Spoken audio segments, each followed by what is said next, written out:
natural. Okay. All right. So let me show you how to create a panic attack. Okay.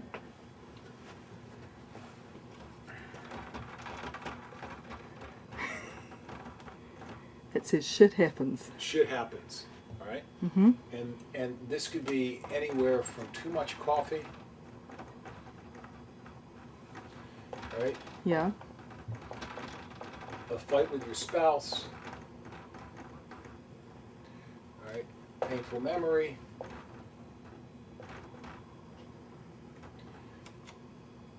This could be crossing a bridge. In the case of fear of flying, it may be the door to the airplane closes. Okay. And you get an anxiety symptom.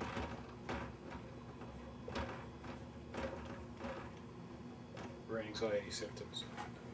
And this could be lots of things. It could be lightheadedness, palpitations,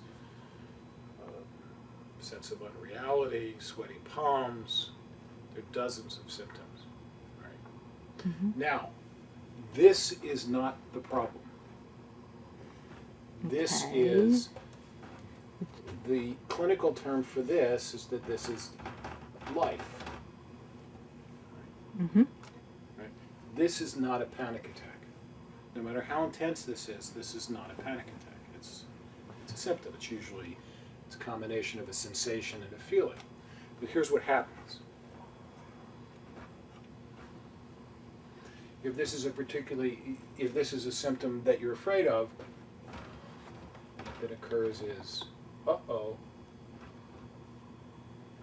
And usually at the core of this is that there's some kind of catastrophic thought about this symptom. Okay. And usually has something to do with you're going to either die, go crazy, or lose control. Now, the body is going to respond to an uh-oh and these underlying catastrophic beliefs or thoughts, right? Mm-hmm. And the body is going to respond normally to scary thoughts, to the uh-ohs. And what it's going to do is it's going to pump more adrenaline, and it's going to increase, you probably, in most people, increase breathing rate. Okay. Right? Mm-hmm. And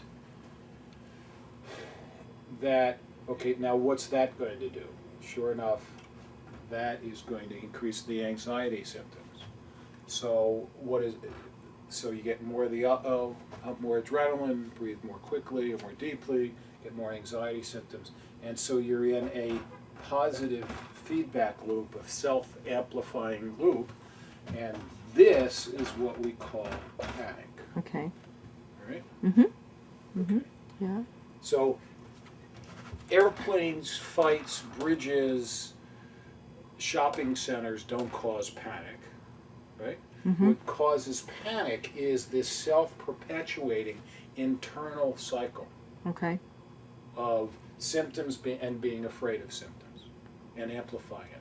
Because a very good example of this is that think about any of your most intense anxiety symptoms.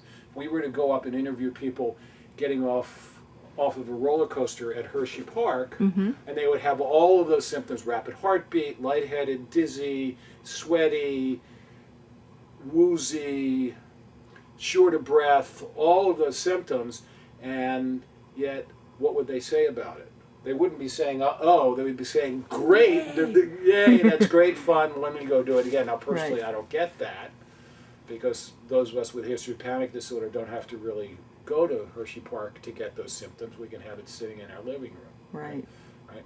So what that thought experiment proves is that it's all about what you tell yourself about the anxieties. So the old Claire Weeks, it's not the situation or the place, it's how you think about the situation or the place. Right, and Claire Weeks would call the uh-oh, she calls that second fear. Mm-hmm. Okay? And there's actually a technical term for this fear of anxiety symptoms, and it's called anxiety sensitivity.